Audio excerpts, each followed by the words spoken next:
My husband of 12 years brought his mistress to our family's holiday gathering and introduced her to our relatives and closest friends. When I questioned him privately, he smugly informed me that she would be taking my place in our home, our charitable foundation, and our children's lives. What he didn't know was that my father had placed all the foundation assets in a protected trust under my name alone, and the documents confirming my legal control were in the folder my father slid across the table that night. Before we dive back in, let us know in the comments where you're watching from, and if this story resonates with you, don't forget to subscribe, because tomorrow's story is something truly special I can't wait to share. My name is Eliza Blackwood. At 38, I never imagined I would face such public humiliation and betrayal during what should have been a joyous family celebration. The Blackwood name wasn't just a family name in Mapleton Hills. It represented 3 generations of philanthropic leadership, community service, and what I believed was a loving partnership with my husband, Vincent. I met Vincent Harper during a fundraising gala for the Blackwood Foundation, the charitable organization my grandfather established to support education initiatives in underserved communities across the state. While other attendees focused on networking with local celebrities and politicians, Vincent seemed genuinely interested in the foundation's mission. He spent the entire evening asking thoughtful questions about our scholarship programs and community outreach efforts. "Your family has created something truly meaningful," he told me as we shared a quiet moment on the terrace, away from the crowd. Most charitable organizations lose their way over time, but the Blackwood Foundation seems to have maintained its core values while still evolving to address changing needs.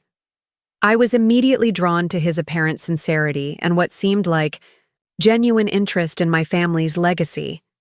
Vincent wasn't from a wealthy family. He'd worked his way through college with scholarships and part-time jobs.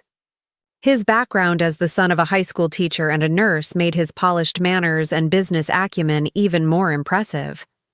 My father, Douglas Blackwood, was cautiously optimistic when I brought Vincent to our family estate for Sunday dinner the following month.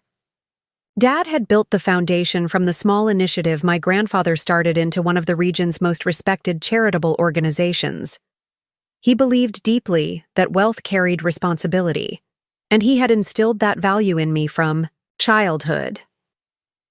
"He asks good questions," Dad acknowledged after Vincent had spent hours discussing the foundation's operational structure and impact measurement systems. "And he seems to understand what makes the Blackwood Foundation special. But remember, Eliza, enthusiasm isn't the same as commitment. Time will reveal his true character." Vincent and I married 18 months later in the gardens of Blackwood Manor, our family home for 3 generations. By then, he had accepted my father's offer to join the foundation as a development coordinator. The position was entry-level, despite Vincent's MBA and previous experience in corporate fundraising. "If you're going to help lead this organization, someday, you need to understand every aspect of how it functions," my father explained to Vincent. "Authentic philanthropy comes from knowing the communities we serve and the people who make our work possible." Vincent embraced this philosophy with apparent enthusiasm.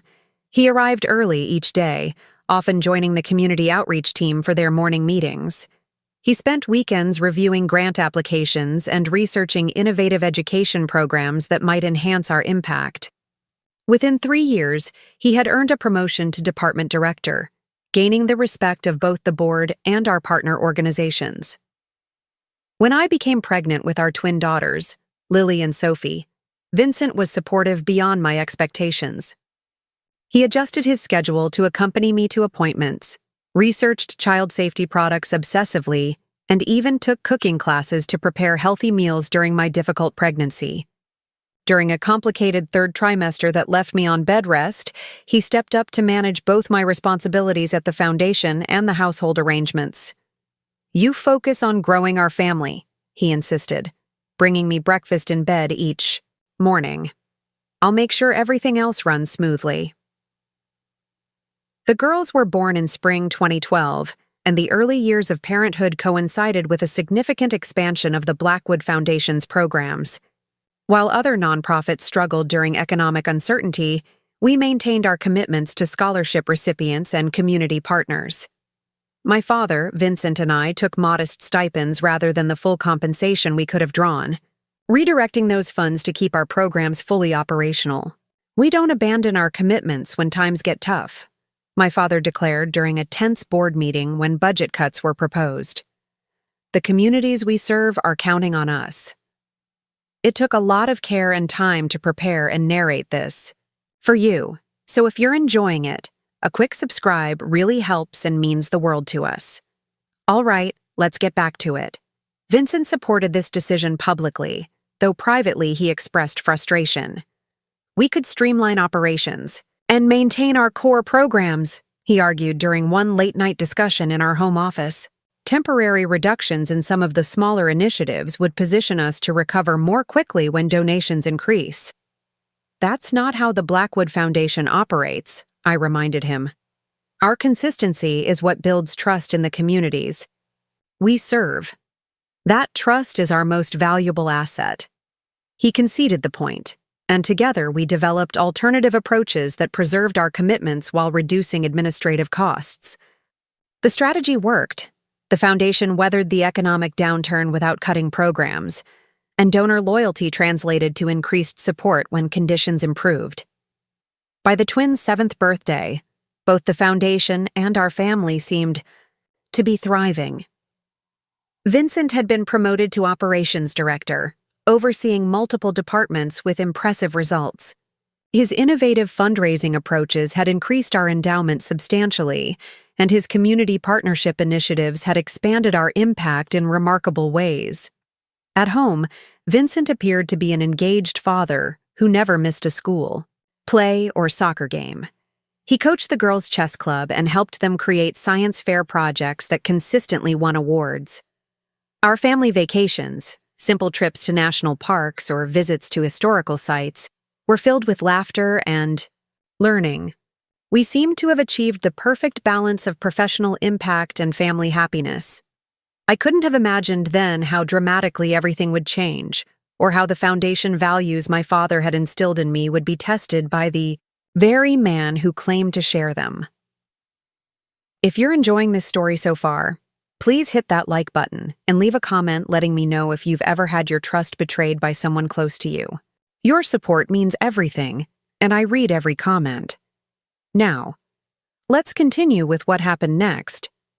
Growing up as a Blackwood in Mapleton Hills meant carrying both privilege and responsibility. My grandfather, William Blackwood, had established our foundation in 1968 after making his fortune in sustainable timber harvesting. Rather than simply accumulating wealth, he believed in creating opportunities for others, particularly through education.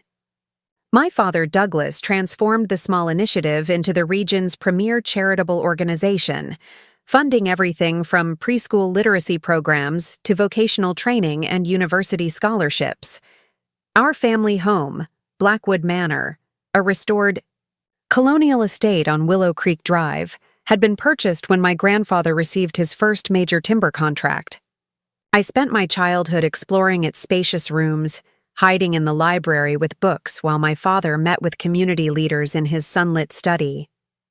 The antique oak desk where he signed those early grant agreements became a symbol of our family's commitment, and later, a treasured piece in my own home office. My mother, Evelyn, had been the heart of our family before cancer took her when I was 21. She was the one who insisted that the Blackwood Foundation maintain personal connections with the communities we served, establishing traditions like the annual scholarship celebration and the Emergency Assistance Fund for families facing crises. After she passed, my father threw himself into preserving her legacy, both at home and through the foundation's work.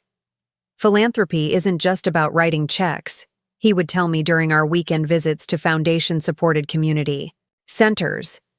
It's about creating something that matters, something that provides not just financial support, but hope and dignity. I embraced these lessons wholeheartedly, earning my degree in nonprofit management with the intention of continuing what my parents had built. Unlike many of my classmates who sought positions with prestigious international organizations, I never questioned my path. The Blackwood Foundation wasn't just a charity to me, it was my heritage and my purpose. When I met Vincent at the annual spring gala, his charm and apparent passion for social impact seemed perfectly aligned with my values. He spoke eloquently about sustainable philanthropy and community-led initiatives, presenting himself as someone who believed in creating empowerment rather than dependency. His background, raised by dedicated educators in a working-class neighborhood of Riverside, made his commitment to educational equity seem authentic and personal. "I want to create meaningful change," he told me on our second date as we walked through the botanical gardens near campus. Not just temporary solutions that look good in annual reports.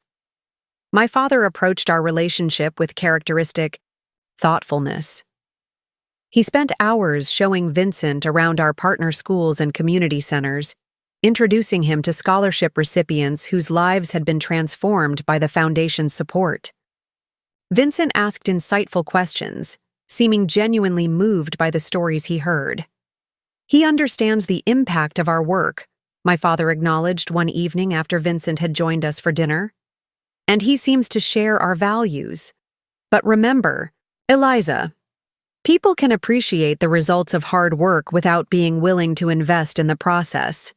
Time will reveal his true priorities." Our wedding was held in the gardens of Blackwood Manor, with program directors and scholarship recipients among the guests. Vincent had by then completed his MBA and accepted my father's offer to join the foundation as a development coordinator. The position was entry-level despite Vincent's qualifications. My father believed in earning advancement through demonstrated commitment rather than credentials. "If you're going to help shape this organization's future, you need to understand its soul," he explained to Vincent. "Every relationship we've built, every promise we've kept, these are what give the Blackwood name its meaning." Vincent surprised me by embracing this philosophy enthusiastically. He arrived early for community meetings, often staying late to help organize materials or set up for events. He spent weekends reviewing the Foundation's history, studying successful programs, and thoughtfully analyzing those that had fallen short of expectations. Within 2 years, he had earned a promotion to program coordinator with the respect of both the board and our community partners. When I became pregnant with the twins, Vincent was a model of support and caring. He accompanied me to every appointment, researched childcare options extensively, and even learned to cook nutritious meals to support my difficult pregnancy. During a complicated third trimester that required bed rest, he seamlessly managed both my responsibilities at the foundation and the preparations for the baby's arrival. "Your job right now is taking care of our girls," he insisted, bringing me books and foundation reports to review when I felt well enough. "I'll handle everything else." Lily and Sophie were born on a rainy April morning in 2012. Vincent stayed by my side throughout the 22-hour labor, his steady presence a comfort during the challenging delivery. When he held our daughters for the first time, the look of wonder and love on his face confirmed everything I believed about him, that he was a man who valued family above all else. The early years of parenthood coincided with economic uncertainty that impacted many of our foundation's donors. While other nonprofits scaled back programs or cut staff, the Blackwood Foundation maintained its commitments, particularly to multi-year scholarship recipients whose educational futures depended on our support. My father, Vincent, and I agreed to reduce our compensation, redirecting those funds to maintain our core programs. "We don't abandon our promises when times get difficult," my father declared during a tense board meeting. "The families who count on us are facing even greater challenges." Vincent supported this position publicly, though privately he expressed concerns. "We could temporarily scale back some of the smaller initiatives," he suggested during one late-night discussion. "Focus our resources on the highest impact programs until funding stabilizes." "That's not the Blackwood way," I reminded him. "We Build trust through consistency, especially when it's difficult. That trust is our most valuable asset. He accepted my perspective, and together, we developed creative fundraising strategies that allowed us to maintain our commitments while reducing administrative expenses. The approach proved successful. The foundation weathered the economic downturn without cutting programs, and our demonstrated reliability led to increased donor support when economic conditions improved. By the time Lily and Sophie turned 7, both our family and the foundation appeared to be thriving. Vincent had advanced to operations director, introducing innovative fundraising approaches and expanding our community partnerships. His digital literacy initiative had gained national attention, bringing new donors and recognition to the foundation's work. At home, Vincent was an engaged father who built science projects with the girls and coached their chess club to regional championships.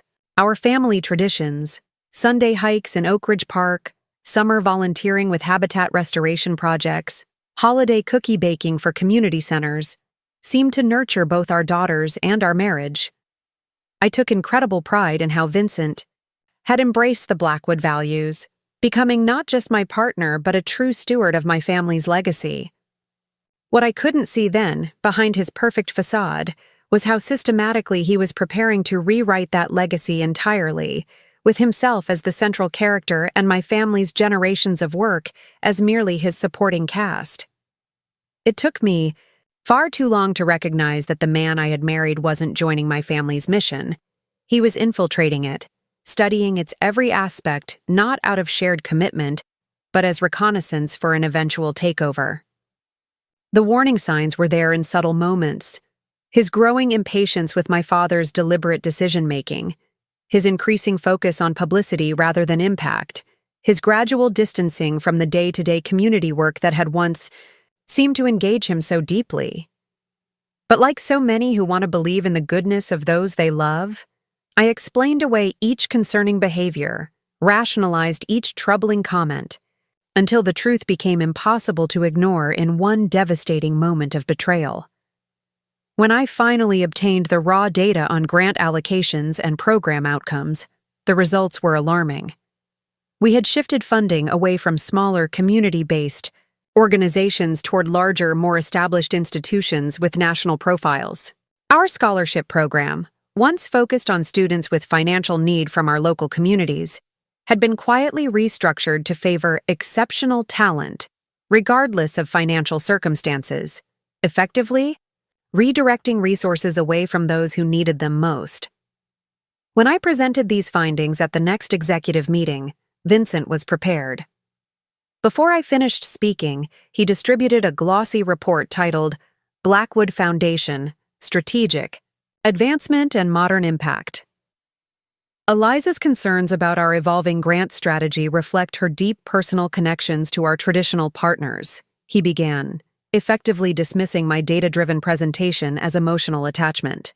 However, as this report demonstrates, our strategic realignment has positioned Blackwood for unprecedented influence and donor engagement. The report contained impressive charts showing increased media mentions and major donor contributions, but notably lacked information about the actual impact on the communities we had traditionally served.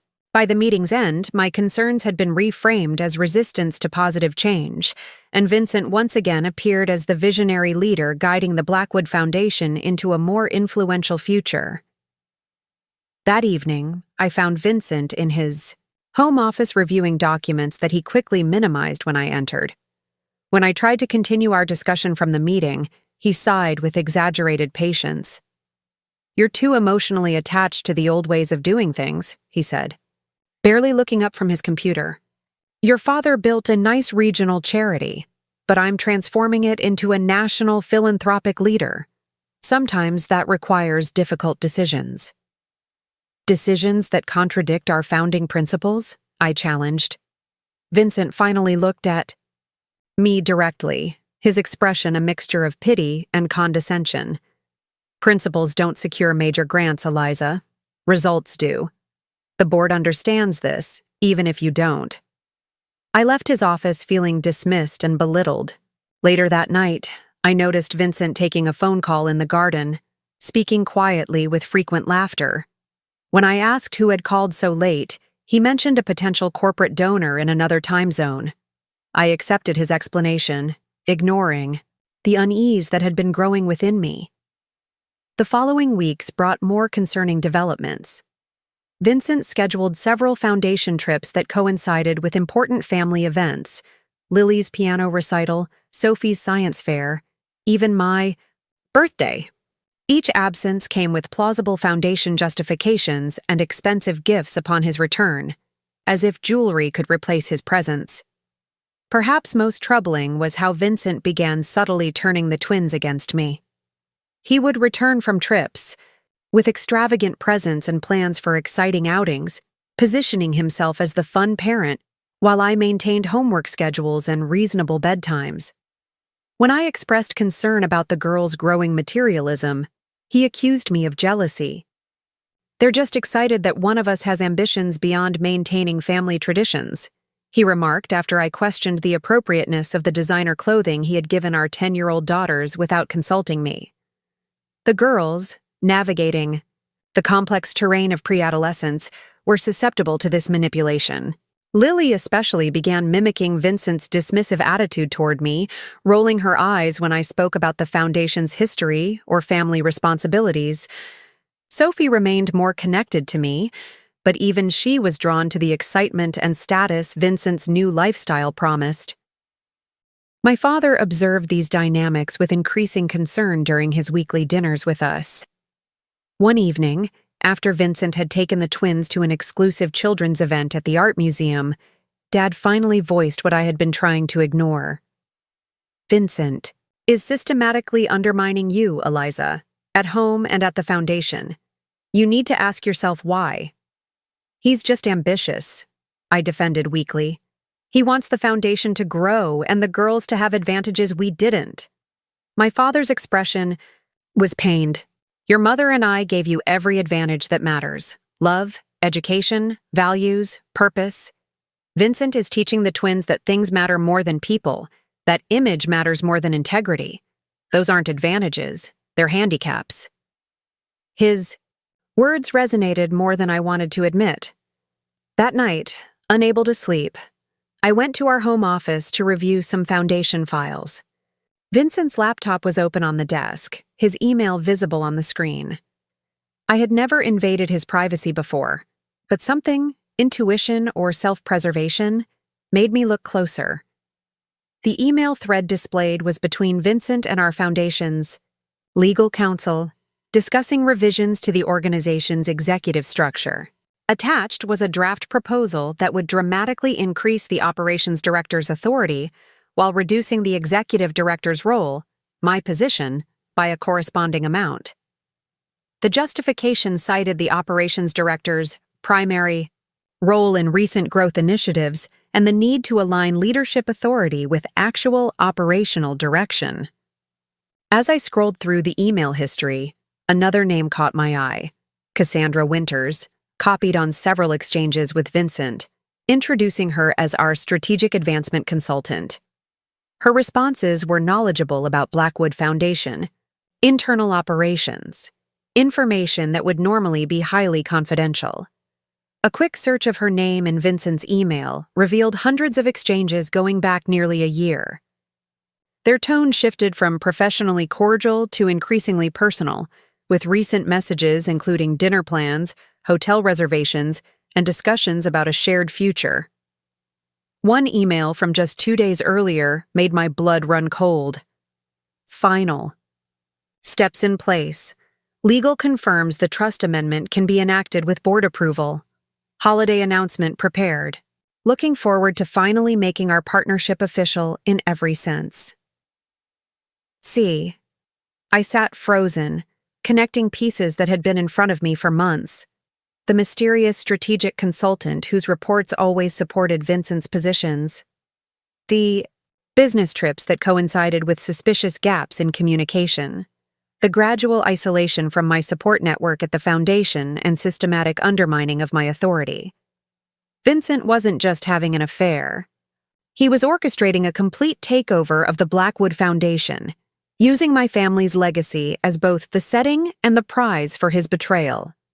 As the full picture emerged, I realized the upcoming holiday gathering wasn't just a family tradition. It was meant to be a coronation. Vincent intended to announce some sort of restructuring that would effectively transfer control from me to him, with Cassandra by his side. The timing, the guest list heavy with board members and major donors, the special presentation my father had planned, all would provide the perfect stage for Vincent's power play. I closed the laptop, my mind racing. My first instinct was confrontation, to wake Vincent and demand explanations for his betrayal. But something my father had taught me long ago resurfaced. In philanthropy and in life, there's a time to speak and a time to listen. Sometimes the most power comes from allowing others to reveal themselves fully before you show your hand. Instead of confronting Vincent, I sent a text to my father. Need to talk before Thursday's gathering. Early breakfast? Urgent. His response came instantly as if he had been waiting. 7 a.m. My study. I'll have the documents ready. I didn't know what documents he meant, but his immediate understanding of the situation was both unsurprising and deeply comforting. As I had been discovering Vincent's betrayal, it seemed my father had been preparing for it, and possibly planning a countermove of his own. I arrived at Blackwood Manor at exactly 7 a.m., having barely slept. The house where I had grown up felt like a sanctuary, solid, unchanging, filled with memories of real family connections rather than carefully curated displays of wealth. Dad was waiting in his study, a pot of coffee already brewed, his reading glasses perched on his nose as he reviewed documents spread across his antique desk. He looked up when I entered, his expression a mixture of concern and determination. "You found out," he said simply, not a question but a statement. "Last night," I confirmed, accepting the mug of coffee he offered. "Vincent's emails. He and Cassandra Winters have been planning some kind of foundation restructuring. They're going to announce it at the holiday gathering." Dad nodded grimly. "I've been tracking their moves for months. Cassandra Winters isn't just Vincent's mistress. She's a nonprofit restructuring specialist, known for helping executives redirect charitable resources toward more prestigious initiatives while maintaining technical compliance with mission statements." "Vincent wouldn't dismantle what we've built," I protested weakly. "He knows what the foundation means to our community partners." "Vincent doesn't care about our partners," Dad said, his voice uncharacteristically hard. "He never did. He cared about gaining control of a successful foundation without having to build one himself. You were his entry point. The Blackwood Foundation was always his target." The bluntness hurt, but I couldn't deny the truth in his words. I thought about the board's growing deference to Vincent, the policy changes that had steadily eroded our founding principles, the careful distancing of longtime community partners loyal to the Blackwood family. "How could I have been so blind?" I whispered. My father reached across the desk and took my hand. "You saw what you wanted to see, what any of us want to see in those we love. But now you need to see clearly because we have less than 2 days to prevent Vincent from destroying everything your grandfather, your mother, and I built. Everything that was meant to be your legacy and the twins after you." He pushed several documents toward me. The top one was a trust amendment from the Blackwood Foundation's founding that I had never seen before. "Your grandfather was a cautious man," Dad explained. "When he established the foundation, he included special protections to ensure it would always remain true to its original purpose. The primary protection was the creation of a special trust structure that keeps the foundation's core endowment, the assets that generate our operating income, separate from the foundation itself.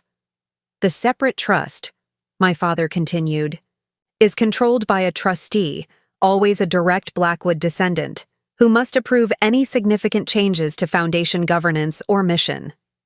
He slid another document toward me, a legal amendment with my name clearly listed. "When your mother died, I transferred trusteeship to you, but we kept it quiet. The foundation board, including Vincent, believes I still control the trust. I knew about the foundation's structure, but had never fully understood the implications of this separation between the foundation's operations and its funding source. When Vincent joined the organization, we discussed eventually giving him a role on the trust committee, but I insisted on a waiting period, Dad explained. Instead, he was appointed to the foundation board while the trust remained under Blackwood family control. He produced another document, a proposed trust amendment that had never been enacted. This would have given Vincent certain advisory rights after 10 years with the foundation. I prepared it 5 years ago, but something made me hold back. Your instincts about him, I acknowledged. Dad nodded. As Vincent climbed the ranks, I watched how he operated, always taking credit, never accepting blame, prioritizing publicity over service. Not the values we built this foundation on, so I kept the amendment in my desk drawer. But how does this help us now? I asked. Vincent is still planning something for the holiday gathering, something involving a trust amendment. That's what made me certain my suspicions were correct, Dad said, producing another document. 3 months ago, Vincent approached our legal team about implementing a simplified governance structure. The proposal seemed reasonable on its surface, streamlining decision-making processes for greater efficiency. I remembered signing several policy updates around that time, part of a larger package of modernization efforts Vincent had championed. The governance simplification had seemed minor among more substantial changes. What you didn't realize, Dad continued, is that the wording created a path for the foundation board to petition for amendments to the trust itself under certain conditions. Vincent has been systematically creating those conditions, documenting operational inefficiencies caused by the separation of powers. My stomach sank as I realized the implications. So, at the gathering, Vincent plans to present this petition as a necessary modernization, get board approval through the allies he's positioned, and essentially gain control of both the foundation and its funding source. Dad confirmed with a nod. But what Vincent doesn't know is that I never registered those governance changes with the trust committee, which consists of you, me, and our family attorney, Margaret. As trustee, you still have absolute veto power over any changes to the trust structure or foundation governance. I stared at the trustee designation bearing my signature from years earlier. Vincent can't actually change anything without my approval as trustee? Not legally, no, Dad said. But more importantly, he produced a final document bearing the official seal of our attorney's office. Yesterday, I executed the transfer of additional trust oversight powers to you. You now control not just the trustee vote, but also have emergency power to freeze foundation assets if you believe they're being misdirected or misused. You planned for this, I said, feeling a strange mixture of sadness and relief. I hoped I was wrong about Vincent, Dad admitted, but I wasn't going to gamble our life's work or your future on that hope. The transfer is already registered with the state. It's irrevocable. For the first time since discovering Vincent's betrayal, I felt solid ground beneath me. So what do we do at the gathering? Confront him immediately? Dad leaned back, his expression thoughtful. I think we let Vincent make his move first. Let him reveal himself fully to everyone present, the board members, the community partners, even the twins. Let him stand up and announce his grand plan to modernize the Blackwood Foundation and introduce Cassandra as his strategic partner. And then? And then I stand up, Dad said with quiet certainty. And I inform everyone present of the actual legal structure of the Blackwood Foundation, of Vincent's unauthorized discussions with Cassandra, and of the legal consequences of attempting to change foundation governance without proper authority. We spent the next 2 hours reviewing trust documents and preparing key points. We also called Margaret Chen, our family attorney for 3 generations, who agreed to attend the gathering with the relevant legal documentation. As we finalized our strategy, I thought about the twins, who would witness whatever unfolded. Dad, what about Lily and Sophie? This will be devastating for them. My father's expression softened. They deserve to know who their father really is, Eliza. Vincent has been manipulating them just as he's manipulated you and the board. They're Blackwood, children, strong enough to handle the truth. He was right, of course. The twins had been raised with our family's values. Even if Vincent had recently been trying to undermine those lessons, they deserved honesty, however painful. Before leaving my father's house, I made one more call to my closest friend Jennifer, who had been increasingly excluded from our social circle as Vincent deemed her too provincial for our new status. I asked if she could be available after the gathering to support me and possibly help with the twins. Her immediate, unconditional, of course, reminded me of the genuine connections I had allowed Vincent to damage. Blackwood Manor was transformed for the annual holiday gathering. Crystal chandeliers cast a warm glow over tables adorned with arrangements of winter greens and silver candlesticks, elegant but understated, reflecting the values that had guided our family for generations. The catering staff moved efficiently, directed by Mrs. Porter, who had managed special events at the Blackwood Foundation for over 20 years. I had returned home that afternoon to find Vincent supervising last-minute arrangements, his manner distracted and tense. When he noticed me, his expression shifted to the carefully cultivated charm I now recognized as entirely artificial. "There you are," he said, kissing my cheek perfunctorily. I was beginning to worry. Everything needs to be perfect tonight. "Yes," I agreed, meeting his eyes steadily. "It's an important evening for the Blackwood family." Something in my tone made him pause, studying my face for a moment before dismissing whatever concern had flickered across his features. "I've asked Cassandra to join us as our strategic advancement consultant. She should be part of the foundation presentation." "Of course," I replied, my calm clearly unsettling him. "I look forward to hearing more about her work with the Blackwood Foundation." Vincent blinked, momentarily thrown by my lack of objection. "Good. That's good. I need to finish getting ready." As he headed upstairs, I sought out Lily and Sophie, finding them in the sunroom arranging photographs for the Foundation's anniversary tribute. My heart ached seeing them there. So young, so unaware of how their world would change in just a few hours. "Mom!" Sophie spotted me first, waving enthusiastically. Grandpa dropped off more foundation photos. "Look at this one of you and Dad when you first started working together." The photograph showed Vincent and me standing proudly in front of our community center, both in Blackwood Foundation jackets, my father between us with his arms around our shoulders. We looked so happy, so full of shared purpose. Had it all been a calculation on Vincent's part? Had there ever been genuine love, genuine commitment to our family and the Foundation's mission? Lily, more reserved since entering her preteen years, was arranging photos by theme. "Grandpa says these should go at the beginning of your presentation," she said, handing me a small stack of images. Something about remembering roots. I looked through them, my grandfather at his desk signing the original foundation documents, my parents at the opening of our first scholarship program, my own college graduation with my father proudly presenting me with my first official Blackwood Foundation position letter. Roots indeed. "Thank you both for helping with this," I said, hugging them briefly. "No matter what happens tonight, or in the future, never forget that you are Blackwood children. That means something, not because of money or status, but because of values, character, and how we treat others." They exchanged confused glances but nodded solemnly.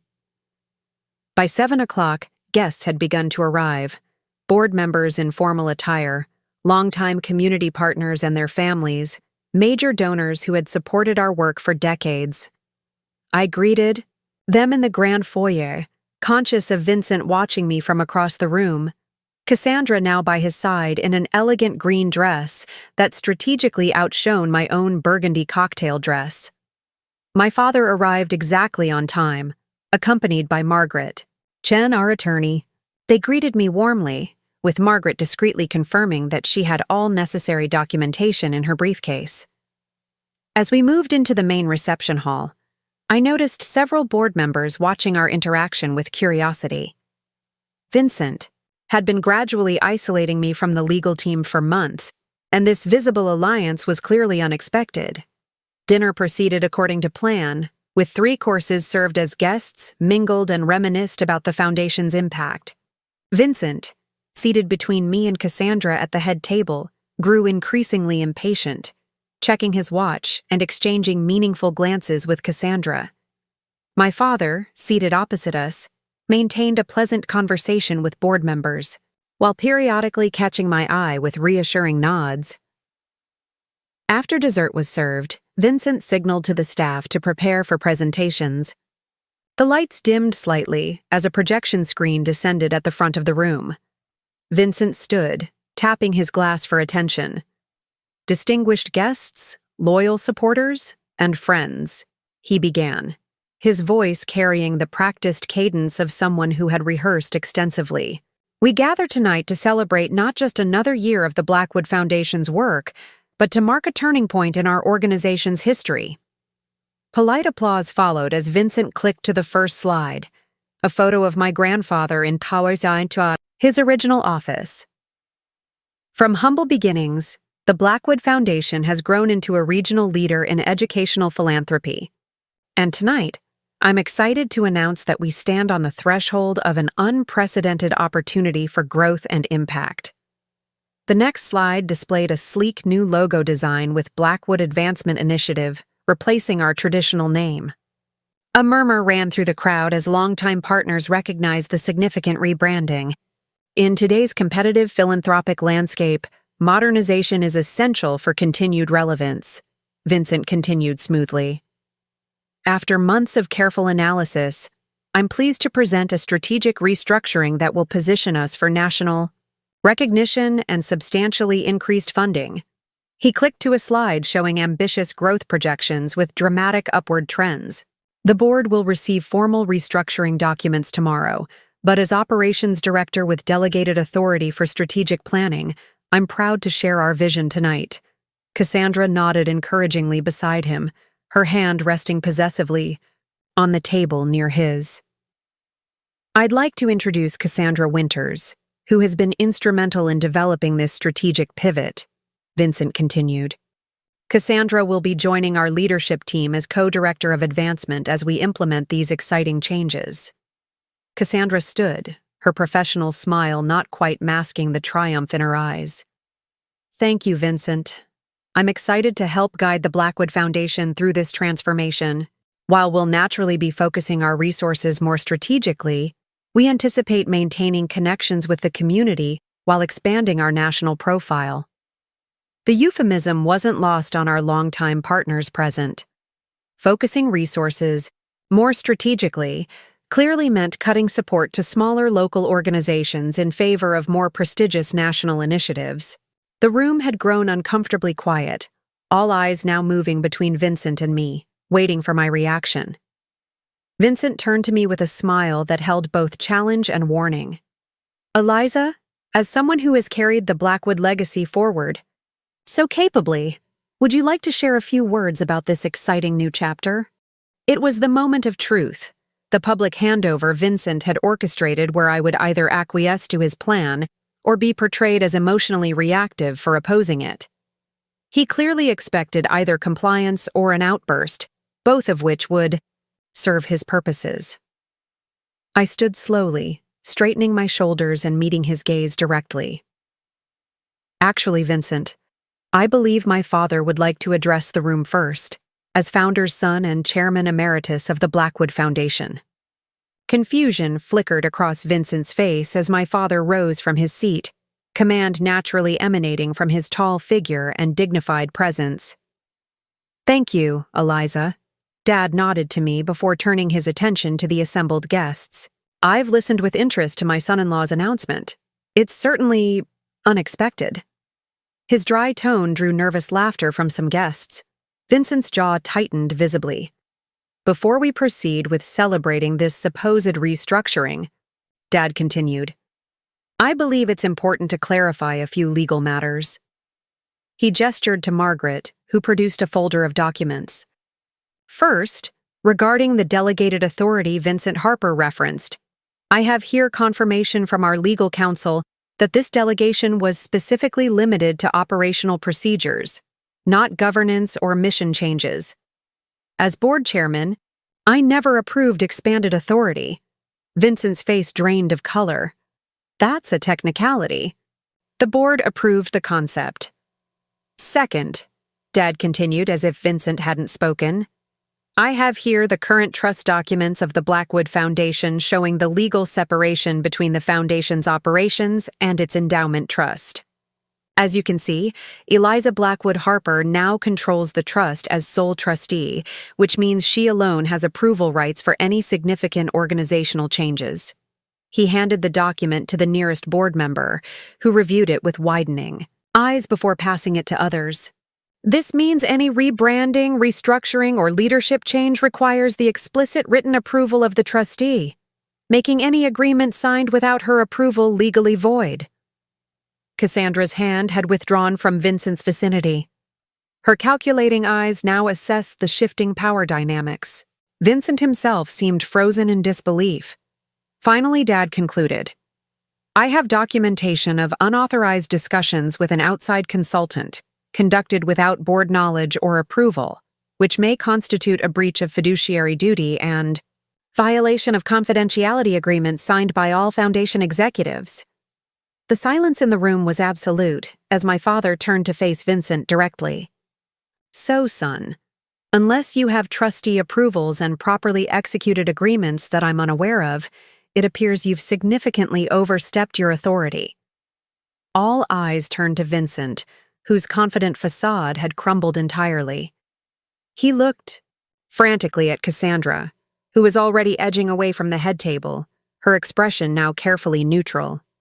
This is a misunderstanding, Vincent attempted, his voice lacking its earlier authority. The discussions with Ms. Winters were preliminary, exploratory. The contract draft in your email suggests otherwise, I said quietly, finally speaking. As do your messages discussing how to circumvent the trust structure you believed you could dismantle. Gasps and murmurs spread through the room. Lily and Sophie, seated at a nearby table, watched with expressions of growing horror and confusion. Vincent's desperation turned to anger. You went through my private correspondence? My office? Our correspondence, I corrected gently. Our foundation, the one my family built, that you were planning to dismantle for your personal advancement. Standing now, facing Vincent across the table that suddenly seemed like a chasm between two worlds, I felt an unexpected calm. The question now isn't about preliminary discussions or misunderstandings. It's about trust, integrity, and the future of the Blackwood Foundation. I turned to address the room, making eye contact with community partners whose programs had nearly been sacrificed. The Blackwood Foundation is not changing its mission or its name. It never will. Our commitment to our community partners, our scholarship recipients, and the values that built this foundation remains unchanged. Applause erupted spontaneously, led by program directors who had feared for their organization's futures. Through it all, Vincent stood immobile, his carefully constructed world collapsing around him. When the applause subsided, I faced him one final time. I think it's best if you and Ms. Winters leave now. Margaret will contact you tomorrow regarding separation arrangements. You can't do this, Vincent hissed, leaning across the table. You need me. The foundation needs my connections, my vision. That's enough. My father's voice cut through Vincent's growing tirade. He moved to stand beside me, his hand steady on my shoulder.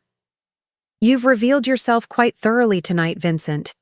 Don't compound the damage by making threats you can't enforce. Something in my father's tone, perhaps the absolute certainty, perhaps the implied warning, finally penetrated Vincent's anger. He straightened, adjusting his tie in a futile attempt to recover his dignity. This isn't over, he said quietly. For our ears only. You'll regret this, Eliza. "No, Vincent," I replied, meeting his gaze steadily.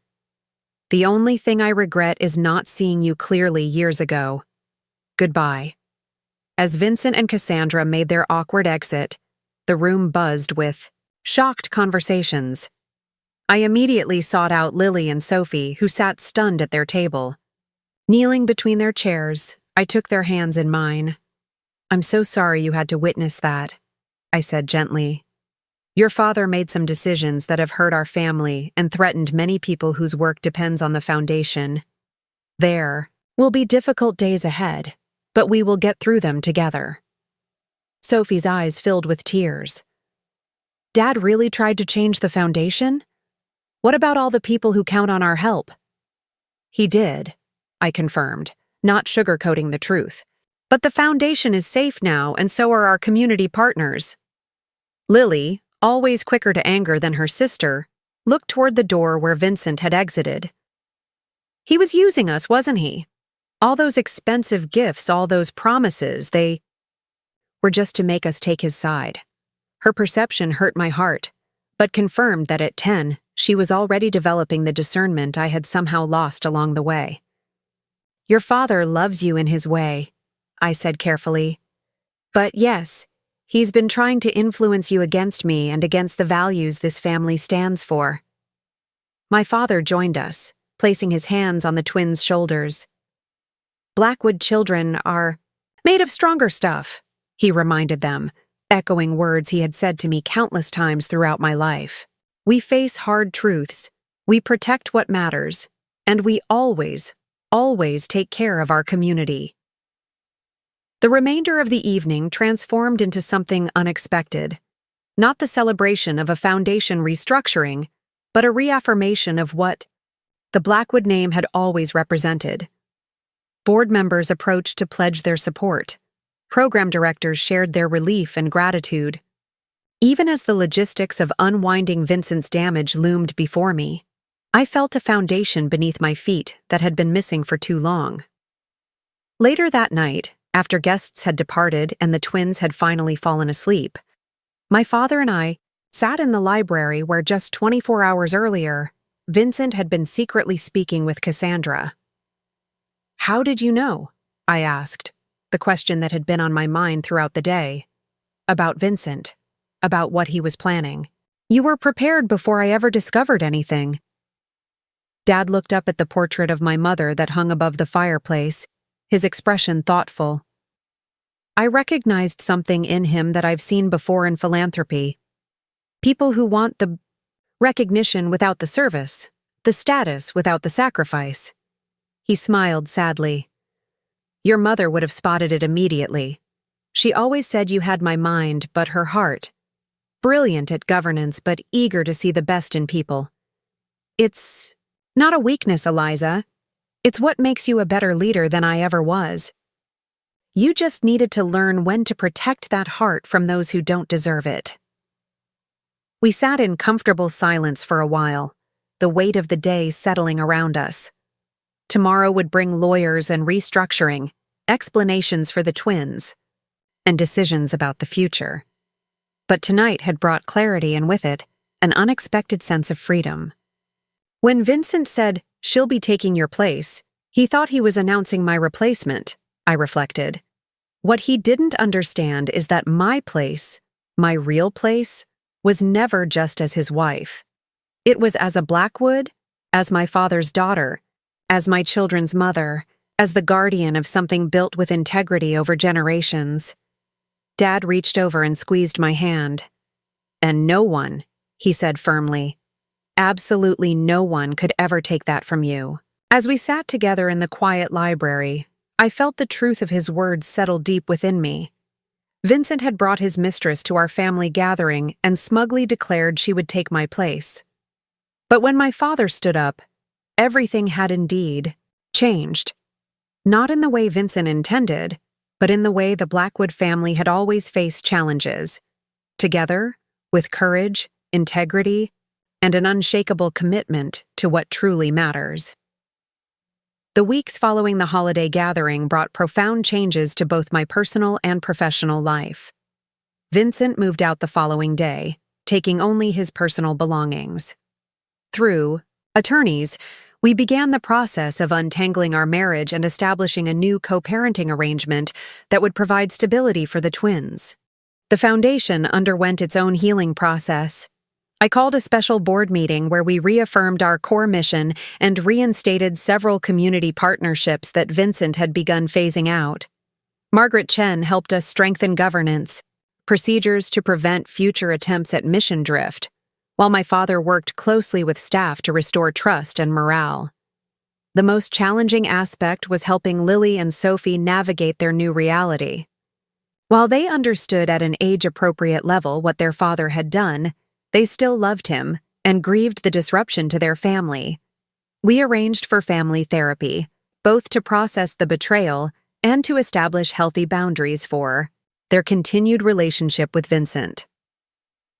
6 months later, the Blackwood Foundation hosted a community celebration marking the expansion of our scholarship program to include vocational training pathways, something our community partners had long advocated for. As I watched scholarship recipients share their stories with donors and board members, I felt a deep sense of alignment between our work and our values that had been slipping away under Vincent's influence. My father joined me on the terrace, away from the crowd. "Your mother would be proud," he said simply, watching the animated conversations unfold before us. "Not just of the foundation's work, but of your resilience." "I had a good teacher," I replied, linking my arm through his. "You never lost faith in me, even when I lost faith in myself." He smiled, the wisdom of his years evident in the lines around his eyes. "That's what family does. The real kind, not the performed version Vincent was interested in. We hold the truth of each other, even when we can't see it ourselves." As we returned to the celebration, I caught sight of Lily and Sophie across the room, helping younger scholarship recipients with an art project.